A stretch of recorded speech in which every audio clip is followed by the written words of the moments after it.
મંત્રીમંડળના સૌ સાથીઓ, માન્ય ધારાસભ્યશ્રીઓ, તાલુકા પંચાયત, જિલ્લા પંચાયતના આગેવાનો, બોર્ડ નિગમના ચેરમેનશ્રીઓ, રાજકીય આગેવાનો, સહકારી આગેવાનો, સામાજિક ક્ષેત્રના આગેવાનો અને વાલા નાગરિક ભાઈઓ અને બહેનો, આજે શિવરાત્રીનું પાવન પર્વ છે. આજે પૂજ્ય રવિશંકર મહારાજજીનો પણ જન્મ જયંતિનો દિવસ છે.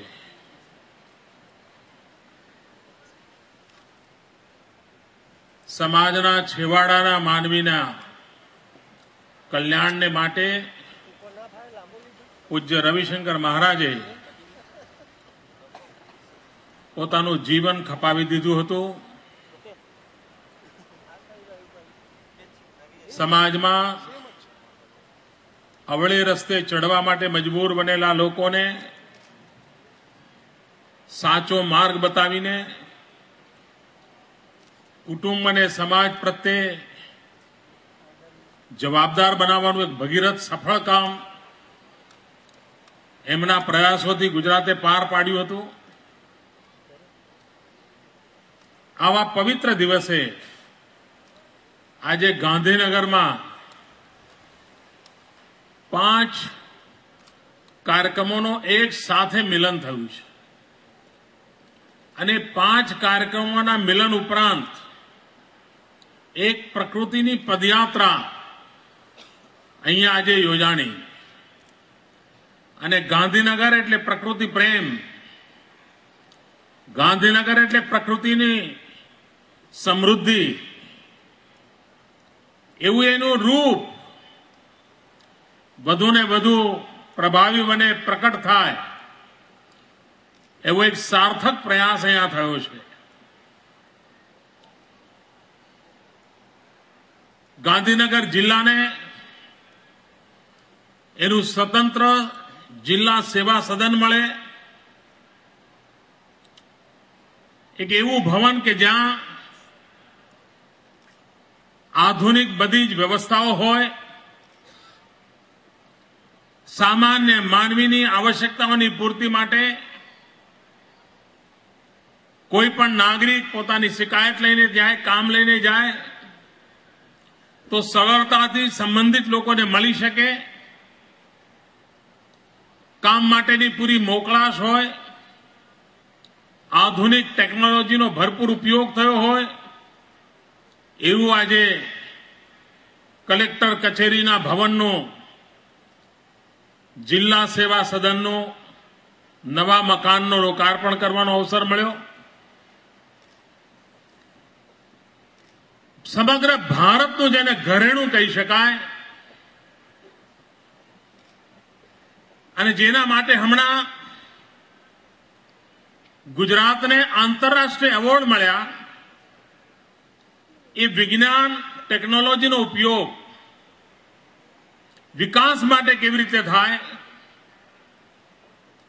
વિકાસની યોજનાઓ માટે કેવી રીતે થાય, સર્વેક્ષણ માટે કેવી રીતે થાય અને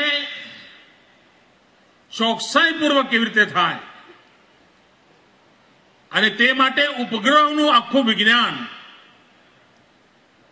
એ સેવાઓનો કેવી રીતે લાભ લઈ શકાય, એની ઉત્તમ કામગીરી કરવામાં ગુજરાતની બાયસેગ સંસ્થાએ સમગ્ર વિશ્વમાં પોતાનું નામ અંકિત કર્યું છે.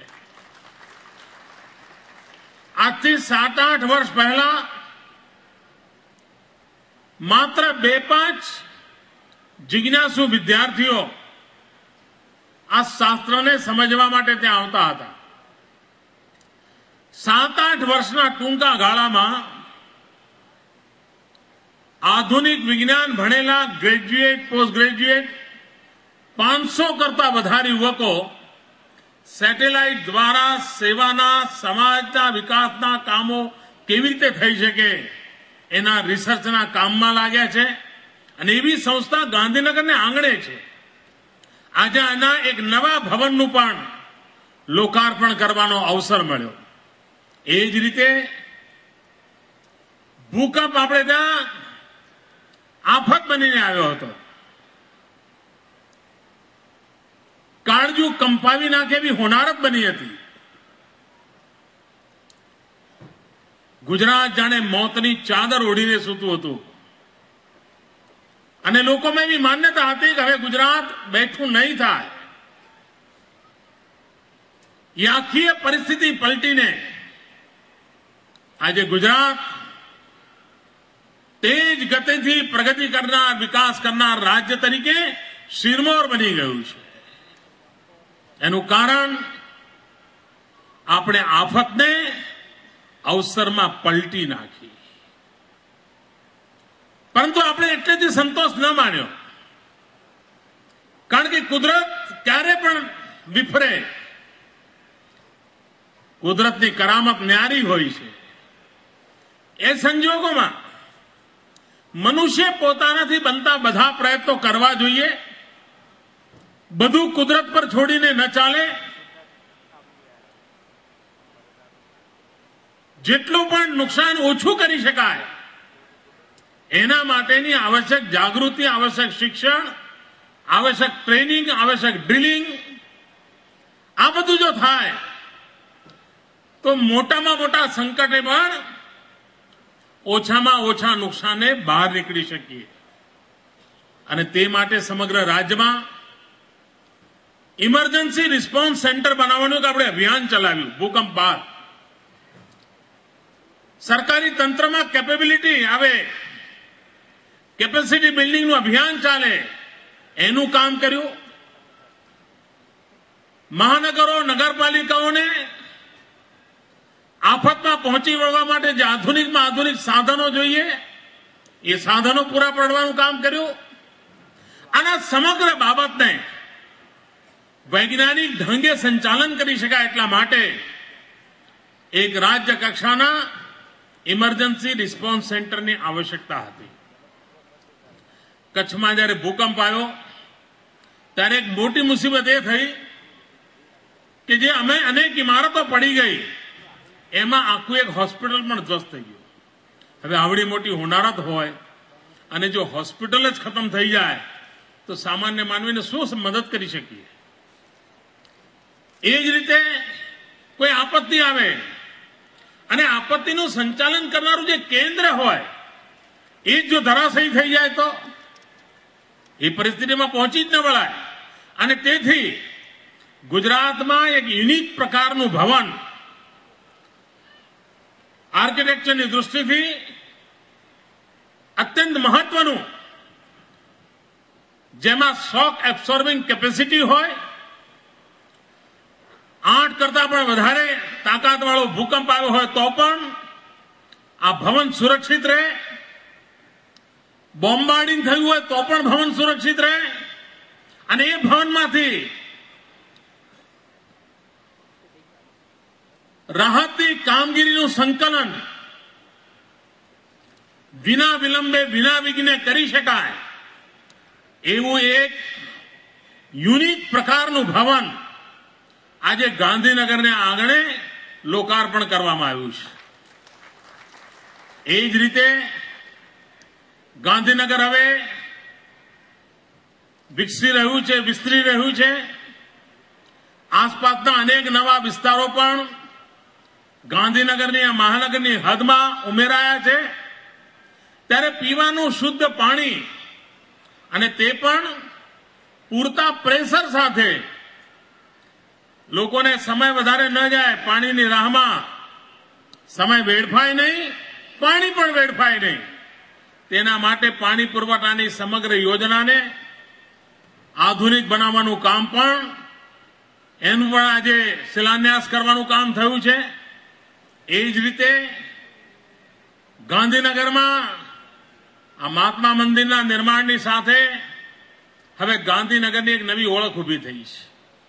અને નવી ઓળખ ઊભી થવાને કારણે ગાંધીનગરના રોડની સાઈડમાં ઉત્તમ પ્રકારના ફૂટપાથનું પણ આયોજન આવશ્યક બન્યું છે. એનું પણ ભૂમિપૂજન આજે કરવામાં આવ્યું છે.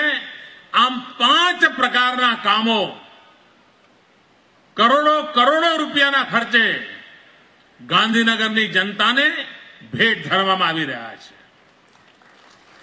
ભાઈઓ બહેનો, જે લોકો વર્ષોથી અહીંયા ગાંધીનગરમાં રહે છે એમને ખબર છે કે ગાંધીનગર એટલે એની એક જ ઓળખ હતી, સરકારી કચેરીઓ.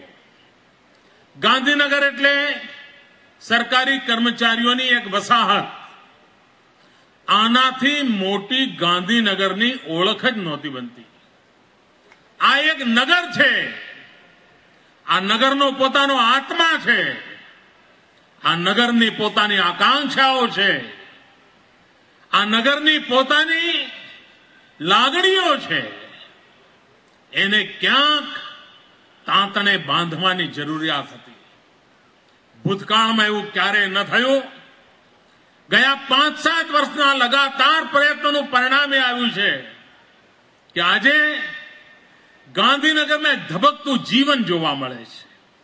સાંજ પડે તો કુટુંબ સાથે લોકો 4 રસ્તા પર જે સર્કલ બન્યા છે ત્યાં જઈને બેસે, બાગ બગીચાઓમાં જાય. એક પ્રકારનું સહજ જીવન ગાંધીનગરમાં આવ્યું છે. વાયબ્રન્ટ ગુજરાત નવરાત્રી મહોત્સવ શરૂ કર્યા, ગાંધીનગરમાં લાવ્યા. એના કારણે આખા ગાંધીનગરને કલ્ચરલ એક્ટિવિટી માટેનો એક મોટો અવસર મળી ગયો.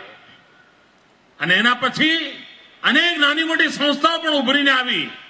એ પણ હવે પોતપોતાની રીતે ગાંધીનગરને ધબકતું રાખવા માટે કંઈ ને કંઈ યોગદાન આપી રહ્યા છે. અને આ બધામાં શિરમોર બન્યું છે આ મહાત્મા મંદિર. ગુજરાતની કોઈ પણ મોટી ઘટના હવે એવી નહીં હોય કે જે મહાત્મા મંદિરમાં નહીં થાય. હવે આપ વિચાર કરો કે ગાંધીનગરના જીવનની અંદર એક ભવનને કારણે આટલી બધી વૈશ્વિક પ્રવૃત્તિઓ વિકસવાની હોય તે ગાંધીનગરના સામાજિક આર્થિક જીવન પર કેટલો મોટો પ્રભાવ પાડશે એનો આપ અંદાજ કરી શકો છો. અને આપણે એ દિશામાં પ્રયાસ કરી રહ્યા છીએ. ભાઈઓ બહેનો, આપણે ગાંધીનગરની એક વિશ્વ કક્ષાની બીજી ઓળખ ઉભી કરવા માંગીએ છીએ. ગાંધીનગરને સોલાર સિટી બનાવવાની દિશામાં આપણે કામ કરી રહ્યા છીએ. સૂર્ય શક્તિનો ધોધ જ્યાં વહેતો હોય, સૂર્ય શક્તિની ઉપાસના જ્યાં થતી હોય, સૂર્ય શક્તિ જીવનની પ્રાણ શક્તિ બની હોય, એવું એક મોટું કામ અને દુનિયામાં અજોડ કામ આ ગાંધીનગરને ધરતીને સૂર્યનગરી બનાવીને કરવા માટેનું આપણે બીડું ઉઠાવ્યું છે. અનેકવિધ એના માટેના કાર્યક્રમો ચાલુ છે. અને એના કારણે સ્થિતિ કેવી બનશે? જ્યારે સોલાર એનર્જીની રૂફટોપ પોલિસી આવશે, પોતાના ઘરના ધાબામાં તમે સૂર્ય શક્તિથી વીજળી પેદા કરીને એનું વેચાણ કરીને કમાઈ શકો.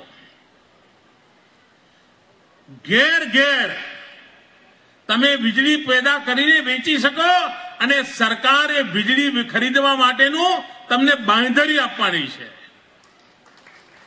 કુટુંબમાં તો વીજળી મફત મળે જ, એ બિલ તો જાય જ, એ ખર્ચો તો જાય જ, પરંતુ તમે સૂર્ય શક્તિવાળી વીજળી પોતાના ઘરના ધાબા પર ઉત્પાદન કરો, એને પણ સરકાર ખરીદીને એના પણ મૂલ્ય આપશે. એટલે મધ્યમ વર્ગનો માનવી પોતાના મકાન ઉપર આ વ્યવસ્થા મૂકે તો એ મહિને દાડે કમાણી કરતો થઈ જાય અને વીજળીનું બિલ બચી જાય. તે નફામાં દરેક કુટુંબ કમાણી કરતું થઈ જાય. નોકરિયાત માણસ બંધિયાર આવક હોય એના આવો એક ટેકો થાય એટલે કેટલો મોટો લાભ મળે એનો અંદાજ કરી શકો છો. આપણે ગાંધીનગર અમદાવાદને ટ્વિન સિટી તરીકે ડેવલપ કરવા માંગીએ છીએ. જેમ ન્યુયોર્ક ન્યૂજર્સી છે, ન્યુયોર્ક ન્યૂજર્સીની જે પ્રકારની ઓળખ છે એવી જ રીતે અમદાવાદ ગાંધીનગરની ઓળખ પણ ઊભી કરવી છે. એને મેટ્રો રેલથી જોડવું છે. સાબરમતી અમદાવાદમાં નર્મદાના કારણે જીવતી થઈ છે. એને ગાંધીનગર સુધી જીવિત કરવાની નેમ છે. તમે વિચાર કરી શકો છો કે કેટલું મોટું પરિણામ આવશે. ભાઈઓ બહેનો, આખા ગાંધીનગરના જીવનને દુનિયાના આધુનિક શહેરોની હરોળમાં લાવીને મૂકવાની નેમ સાથે આપણે કામ ઉપાડ્યું છે. અને કામનો લાભ સામાન્ય રીતે અહીંના નાગરિકોને મળવાનો છે. અને ધીરે ધીરે ગાંધીનગર ગુજરાત બહારના લોકો માટે પણ ઇન્વેસ્ટમેન્ટ માટેનું એક ડેસ્ટિનેશન બની ગયું છે. લોકોને લાગે છે કે ભાઈ ક્યાંક ઇન્વેસ્ટમેન્ટ કરી રાખો, પૈસા ભવિષ્યમાં મળશે. તો આજે ગાંધીનગર ઉત્તમમાં ઉત્તમ જગ્યા પુરવાર થઈ ગઈ છે. આ ગાંધીનગરને વધારે શક્તિશાળી બનાવવું છે. આ ગાંધીનગરને આર્થિક રીતે ધબકતું બનાવવું છે. આ ગાંધીનગરને સુખાકારીઓ માટે વિશ્વમાં ઉત્તમમાં ઉત્તમ સુખાકારી અને સુવિધાઓ વાળું શહેર બનાવવું છે. અને એના માટે આપ સૌ નાગરિકો આજે જેમ પ્રકૃતિ પદયાત્રા કરીને આપે ગાંધીનગરની શક્તિમાં ઉમેરો કરવાનો સંકલ્પ કર્યો છે. આવનારા દિવસોમાં આવો આપનો સક્રિય સંકલ્પ વધુને વધુ શક્તિ આપે એ જ અપેક્ષા સાથે આપ સૌને ખૂબ ખૂબ શુભકામનાઓ. ધન્યવાદ.